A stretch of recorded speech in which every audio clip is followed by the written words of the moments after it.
खुल जाएंगे आपके सारे रास्ते। परीक्षा में सिलेक्शन ले तो सही, जीवन में सब होगा हासिल, तू सिलेक्शन की जिद पर अड़ तो सही।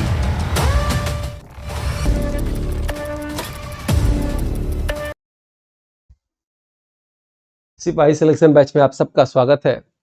करंट अफेयर की दूसरी क्लास है। आप देखेंगे इसकी पहले वाली क्लास ली जा चुकी है।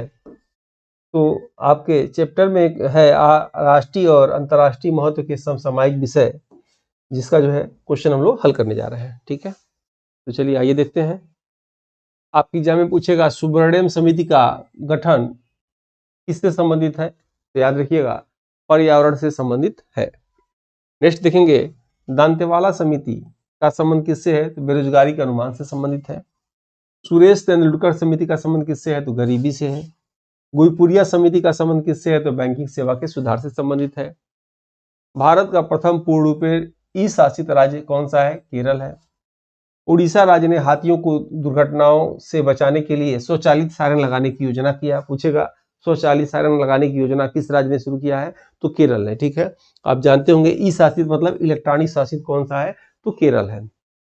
नेक्स्ट, भारत का प्रथम ड्रोन प्रशिक्षण केंद्र कहाँ है, तमिलनाडु में है। भारत का प्रथम जटायु संरक्षण प्रजनन केंद्र कहाँ है, याद रखिएगा उत्तर प्रदेश में है। नेक्स्ट है ओजोन दिवस कब मनाया जाता है, 16 सितंबर को। आपके एग्जाम के लिए महत्वपूर्ण, याद रखिएगा ओजोन संरक्षण दिवस कब, 16 सितंबर को। विश्व रक्तदाता दिवस 14 जून को मनाया जाता है। क्या थीम था, रक्त दो प्लाजा दो, जीवन साझा करो और अवसर साझा करो। ठीक है। विश्व उच्च रक्तदाब दिवस 17 मई को मनाया जाता है। 5 जून को आप जानते होंगे पर्यावरण दिवस मनाया जाता है। आपके एग्जाम के लिए बहुत ही महत्वपूर्ण है पर्यावरण दिवस का थीम, याद रखिएगा थीम क्या है, प्लास्टिक प्रदूषण का समाधान, ये आप जरूर याद रखिएगा। 11 जुलाई को याद रखिएगा जनसंख्या दिवस मनाया जाता है। थीम है लैंगिक समानता की शक्ति को उजागर करना। ठीक है। 12 जून को बाल श्रम निषेध दिवस मनाता है, थीम सभी के लिए सामाजिक न्याय, बाल श्रम का अंत, याद रखिएगा। 22 मई को जैव विविधता दिवस मनाया जाता है, एग्रीमेंट टू एक्शन। ठीक है। 22 अप्रैल को पृथ्वी दिवस मनाया जाता है, हमारे ग्रह में निवेश थीम है इसका। और 18 अप्रैल को विरासत दिवस मनाया जाता है, विरासत परिवर्तन इस बार का थीम है। समुद्री राष्ट्रीय पार्क कहाँ है, कच्छ की खाड़ी में है। भारत का सबसे बड़ा टनल एक्वेरियम एक्वामरीन कहाँ है, हैदराबाद में है। साइलेंट वैली कहाँ है, केरल में। फ्लावर वैली कहाँ है, उत्तराखंड चमोली जिला में। पूछता है शांत घाटी केरल में है और फूलों की घाटी चमोली उत्तराखंड में है, आप याद रखिएगा। उसके बाद क्या कि विश्व शांति सूचकांक में भारत का स्थान क्या है, 126वां।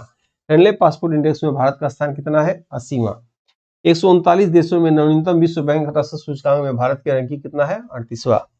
और विश्व प्रेस स्वतंत्रता सूचकांक में भारत का स्थान कितना है, 161वां, याद रखिएगा।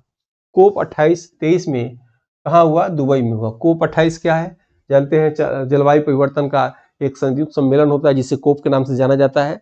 तो 23 में कोप 28 कहाँ हुआ, दुबई में, याद रखिएगा सीधे। उसके बाद युद्ध अभ्यास पूछता है आपके एग्जाम में, सूर्य किरण भारत और नेपाल के बीच में। अजय वारियर युद्ध अभ्यास 2023 में भारत और ब्रिटेन के बीच में। वरुण युद्ध अभ्यास भारत और फ्रांस के बीच में, याद रखिएगा। सुप्रीम कोर्ट द्वारा सुस्वागतम ऐप लॉन्च किया गया। शिक्षा मंत्रालय द्वारा उल्लास ऐप लॉन्च किया गया। विश्वविद्यालय अनुदान आयोग द्वारा ई समाधान पोर्टल लागू किया गया।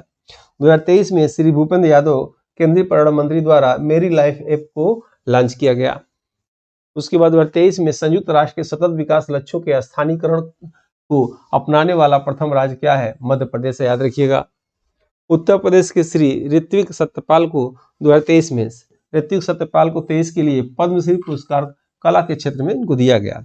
2023 में भारत अमेरिका का सबसे बड़ा व्यापारिक भागीदार देश बन गया। ठीक है, भारत अमेरिका जो है, भारत अमेरिका का, ठीक है, जिसे भारत का अमेरिका ऐसे याद रखिएगा, इसको सही कर लीजिए।